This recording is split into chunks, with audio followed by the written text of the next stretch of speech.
My grandma was a full-fledged, take it or leave it kind of person.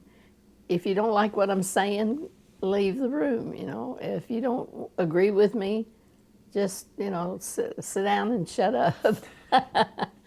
But everything, if it was in her mind, it was on her tongue.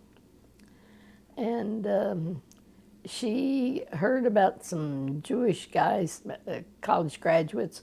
Someone contacted her, and from New York, there were like 5 or 6 Jewish fellows that wanted to go to med school, but they had what's the word I'm looking for?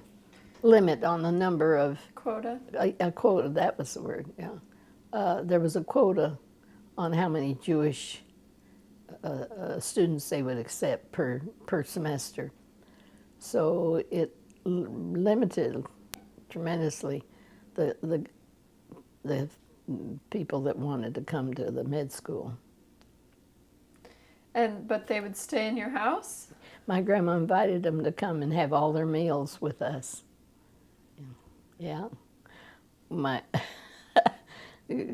grandpa had to enlarge our dining room table so that it would hold 12 more. We had often, on weekends, 20 people at our dining table. And my grandma would prepare meals for everybody. And they're mostly Jewish med students.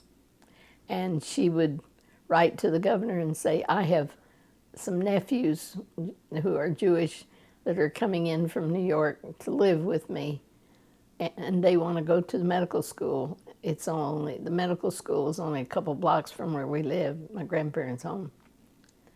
And she said, I want to give them residency with me in my home, so that establish a residency so they can enroll in the medical school, because they wouldn't take non-residents.